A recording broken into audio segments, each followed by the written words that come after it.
Hello बच्चों, आज हम देखेंगे वैश्वीकरण और भारतीय अर्थव्यवस्था का दूसरा भाग। इसके पहले वाले भाग में आपने देखा कि वैश्वीकरण है क्या और इसके क्या क्या कारक होते हैं। आज हम देखेंगे कि क्या विदेशी व्यापार तथा विदेशी निवेश का उदारीकरण, किस तरह से विदेशी व्यापार जो पहले होता था आजादी के बाद या आजादी के पहले भी हमारे यहाँ विदेशी व्यापार होता था और आजादी के बाद भी विदेशी व्यापार हुआ, परंतु ये बंद, हमारी इकोनॉमी जो थी वो बंद थी। हमारी सरकार जब 1947 में आजाद होने के बाद बनी तो उन्होंने क्या किया कि भारतीय आयातकों पे प्रतिबंध लगा दिया, यानी कि आयात अब क्या होने लग गए, रिस्ट्रिक्टेड होते थे, क्योंकि नए नए उद्योग धंधे हमारे यहाँ स्थापित हो रहे थे। तो इस कारण क्या हो गया, आयात को हमने बहुत ही लिमिटेड कर दिया और ज्यादा ना आयात होता था और निर्यात भी बहुत कम होता था उसी अनुपात में। और हमारी यहाँ जो भी कंपनियां अपने उत्पादित करती थी तो देश के अंदर ही उसकी खपत की जाती थी। 1950-60 के दशक में सिर्फ मशीनरी, पेट्रोलियम और उर्वरक, मशीनरी इसलिए कि नए नए उद्योग धंधे स्थापित हो रहे थे तो नई नई मशीनरी फैक्ट्रियों के लिए चाहिए थी, तो नई नई मशीनरी का आयात किया जाता था। पेट्रोलियम, हमारे यहाँ पेट्रोलियम का बहुत कम भंडार है तो पेट्रोलियम का भी आयात किया जाता था। उसके अलावा उर्वरक जो हमारे खेतों के लिए जरूरी है तो उसका भी आयात किया जाता था। और इसके बाद हम देख सकते हैं उदारीकरण का क्या जो सही ये अर्थ है ये उसे बताते हैं। सरकार द्वारा अवरोधों अथवा प्रतिबंधों को हटाने की प्रक्रिया उदारीकरण कहलाती है। मतलब जितना भी रिस्ट्रिक्शन है उसको कम किया जाए। पहले अगर मान लीजिए हम लोग चीनी के खिलौने का या चीन के खिलौने हैं उनका हम लोग उदाहरण लेते हैं तो उसमें क्या है कि हम लोग अगर वो खिलौने आने लगे उस पर आयात कर, कोई भी सामान बाहर से आता है तो जो कस्टम वाले लोग होते हैं उस पर आयात ड्यूटी लगती है, यानी या फिर निर्यात भी किया जाता है तो उस पर ड्यूटी लगती है। तो अगर वो आयात कर को अगर हम लोग बढ़ा दें तो इससे क्या हो जाएगा कि वो सामान हमारे यहाँ और महंगे हो जाएंगे। जितने का सामान का वो परचेज करते हैं वो टैक्स जोड़ करके वो और महंगे हो जाएंगे। इस तरह से आयात क्या होता है, स्वतः कम हो जाएगा, तो विदेशी जो माल है अपने आप हमारे यहाँ कम आने लगेगा। तो चीनी खिलौने इस तरह से क्या होंगे, कम आने लगेंगे। लेकिन 1991 के दशक में इसमें क्या हुआ, उदारीकरण हुई। इसमें विश्व व्यापार जब करने वाले देशों ने उदारीकरण की प्रक्रिया पे जोर डाला, हमारे IMF वगैरह ने इसमें जोर डाला, क्योंकि हमारे पास बहुत ही कम हो गया था हमारा विदेशी मुद्रा भंडार, हमारे पास व्यापार करने के लिए बहुत ही कम धन बचा था। तो इसे विश्व IMF और वर्ल्ड बैंक की शर्तों के अनुसार हमें अपने को उदारीकरण की व्यवस्था में डालना पड़ा। LPG जो पॉलिसी आई जुलाई 1991 में, लिबरलाइजेशन, प्राइवेटाइजेशन एंड ग्लोबलाइजेशन जो पॉलिसी आई उसके तहत क्या हुई, उदारीकरण हुई, यानी कि हमारे उत्पादों को विश्व की प्रतिस्पर्धा के लिए इसको खोल दिया गया। इस कारण किसी भी तरह के सामान, किसी भी देश के किसी भी कोने से कोई भी सामान मतलब बिना प्रतिबंधों के आयात जो अवरोधक हैं उनको हटा दिया गया, व्यापार अवरोधक को हटा दिया गया और फ्रीली सामानों का जो क्या हो गया, आदान प्रदान होने लग गया। तब आप देखेंगे व्यापार व्यवहारों पर वाद विवाद, इसमें एक ये भी चीज है कि किस तरह से आप उदाहरण देख सकते हैं कि भारत में जो अधिकतर है रोजगार वो कौन प्रदान करता है, कृषि क्षेत्र प्रदान करता है, तथा GDP का भी बहुत बड़ा भाग क्या होता है, कृषि क्षेत्र से आता है। लेकिन अमेरिका में क्या है कि यहाँ पे जो रोजगार है बस 0.5% ही ये कृषि वहाँ पे रोजगार देती है। उसके अलावा 0.5% और GDP में भी इसका योगदान मात्र कितना है, 1% है। लेकिन इसके बावजूद भी जो अमेरिका की जो कृषि है वहाँ बहुत ज्यादा मुनाफा कमाती है, इन द सेंस क्योंकि अमेरिका अपने किसानों को बहुत ज्यादा सब्सिडी और अन्य तरह की पैसों से मदद करता है। तो हमारे जो बेचारे किसान हैं वो उस ये में कंपटीशन नहीं कर पाते हैं।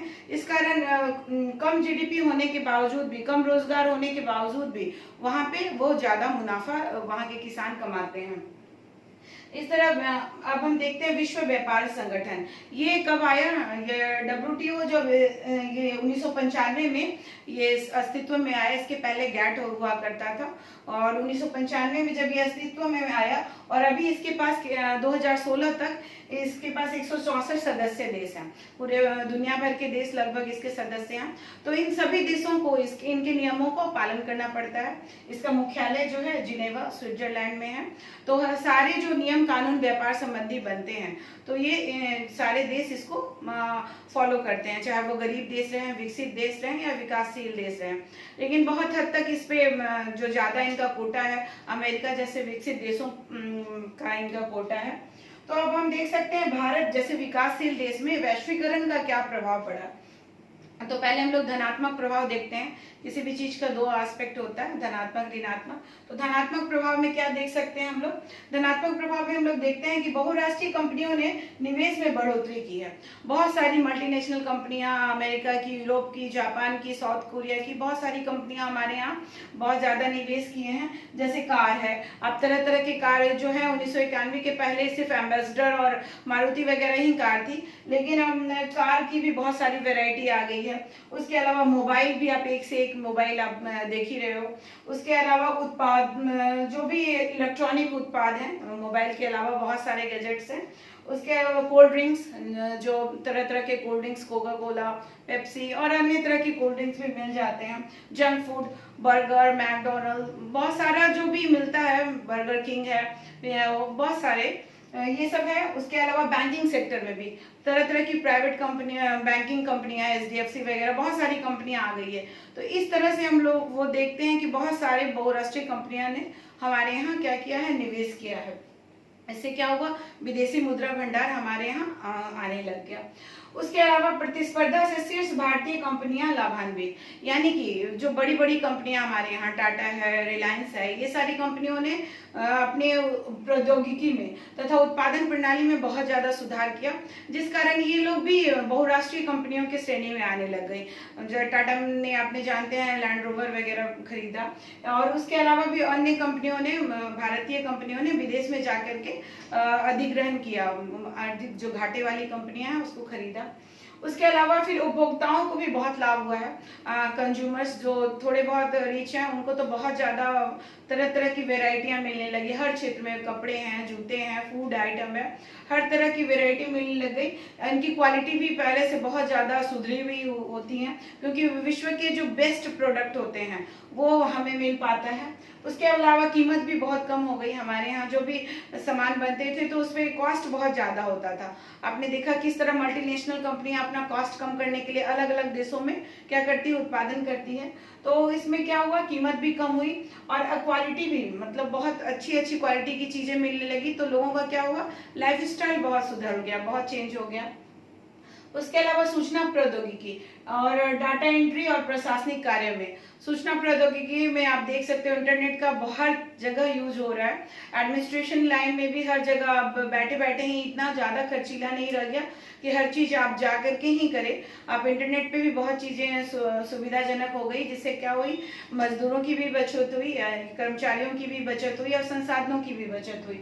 इस तरह से देखते हैं कि इसके क्या है, धनात्मक प्रभाव है। लेकिन बहुत सारे ऋणात्मक प्रभाव भी हुए। ऋणात्मक में है कि बेरोजगारी बहुत ज्यादा बढ़ गई। बहुत सारे छोटे छोटे उद्योग धंधे जो हैं वो बंद हो गए। बंद इन द सेंस कि वो बहुराष्ट्रीय कंपनियों के साथ कंपटीशन नहीं कर पाए, तो वो ऐसे ही समय से पहले ही बंद हो गए।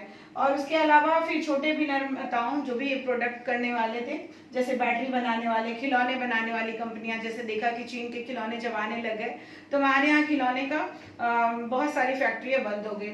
उसके अलावा डेयरी उत्पादन, खाद्य तेल वगैरह, इन सब में भी बहुत ज्यादा घाटा हुआ। इसका हम उदाहरण देख सकते हैं, आपकी बुक में दिया हुआ है, जिसमें कमल का उदाहरण है।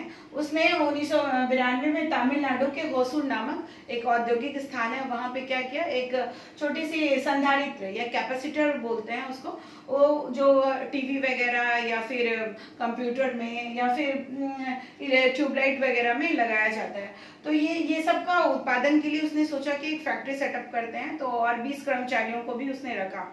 तो उसके बाद लेकिन जब 2001 में WTO का जो आयात प्रतिबंध समाप्त हो गया, यानी कि बाहर से कुछ भी चीजें आने का प्रतिबंध समाप्त हो गया, तो ऑब्वियसली जो अच्छे प्रोडक्ट हैं बाहर से आने लग गए और इसका जो कॉस्ट है बहुत ज्यादा रहता था। तो इससे क्या हो गया, ये 20 श्रमिक से लेकर के अब इसके पास श्रमिक कितने बचे, 7 श्रमिक बचे, क्योंकि ये कंपनियां घाटे में चलने लग गई। उसके बाद दूसरा उदाहरण देखते हैं संगीता का, जो 30 वर्षीय दिल्ली में श्रमिक है, कपड़े वस्त्र निर्यातक वाली कंपनी में काम करती है। तो इसमें क्या हुआ, 1990 में इसकी कंपनी क्यों बंद हो गई, क्योंकि इसकी कंपनी बंद होने के कारण ये बेरोजगार हो गई। और ये क्या क्या कर पाई, जब जहाँ नौकरी खोजते खोजते ये जिस कंपनी, बहुराष्ट्रीय कंपनी में से अगर मिली भी तो वहाँ बहुत ज़्यादा काम करना पड़ता था, सुबह 7 से रात के 10 बजे काम करना पड़ता था। इस तरह इन दोनों की स्थितियाँ बहुत ही ज़्यादा खराब हो गई। ये इसका ऋणात्मक प्रभाव हम देख सकते हैं।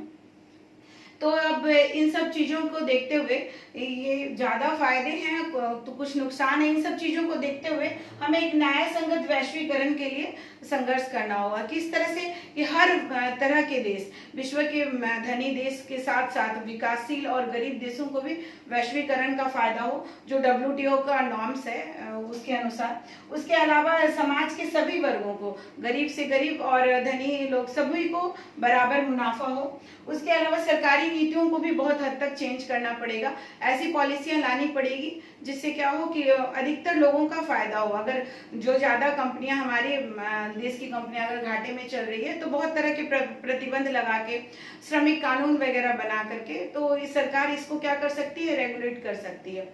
इस तरह हम देखते हैं कि वैश्वीकरण क्या है और इसके क्या लाभ और हानि है।